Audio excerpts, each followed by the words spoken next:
क्या आपने कभी सुना है एक बंद रेडियो स्टेशन से आती आवाजें, वो भी तब जब वहां कोई नहीं होता। ये कहानी है विराज नाम के एक युवा पत्रकार की, जिसे सच्ची कहानियों की तलाश थी, लेकिन जो मिला वो यकीन से बाहर था। शहर के किनारे एक पुराना रेडियो स्टेशन था। नाम था रेडियो 30 मोंडो 8 ई आवाज जिंदगी की। ये स्टेशन कभी लोगों की तन्हा रातों का हमसफर हुआ करता था, लेकिन पिछले 7 सालों से सब कुछ बंद था।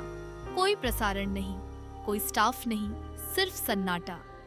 फिर भी एक अफवाह थी कि रात 2 बजे वहां से पुरानी आवाजें आती हैं, जैसे कोई पुराने शो चल रहे हों या कोई कुछ कहना चाहता हो। विराज क्यूरियोसिटी से खिंचा चला गया। कैमरा, माइक, टॉर्च लेकर वो पहुंचा उस वीरान जगह। टूटी हुई खिड़कियां, धूल में लिपटा कंसोल और दीवारों पर छपी यादें। रात 2 बजे स्पीकर से एक धीमी टूटी आवाज आई, कृपया इस सन्नाटे को तोड़ो। फिर एक और आवाज गूंजी, मैं अब भी इंतजार करता हूँ अपनी अधूरी कविता के लिए। डर लगा, लेकिन दिल कह रहा था, रुक जा, कुछ अधूरा बाकी है। अगली रात विराज लौटा। उसने पुराने रिकॉर्डिंग टेप निकाले और सुनते ही रुक गया। ये वही आवाजें थीं, उन आरजे की जो अब इस दुनिया में नहीं थे।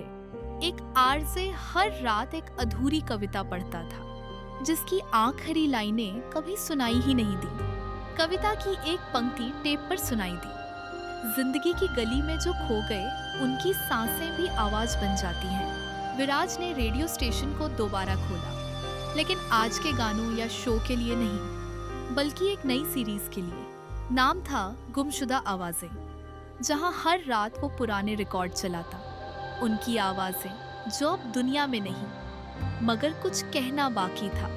लोग सुनते और किसी को अपने दादा की आवाज सुनाई देती, किसी को अपनी खोई माँ की आवाज सुनाई देती, किसी को बचपन के दोस्त की, किसी को पहले प्यार की।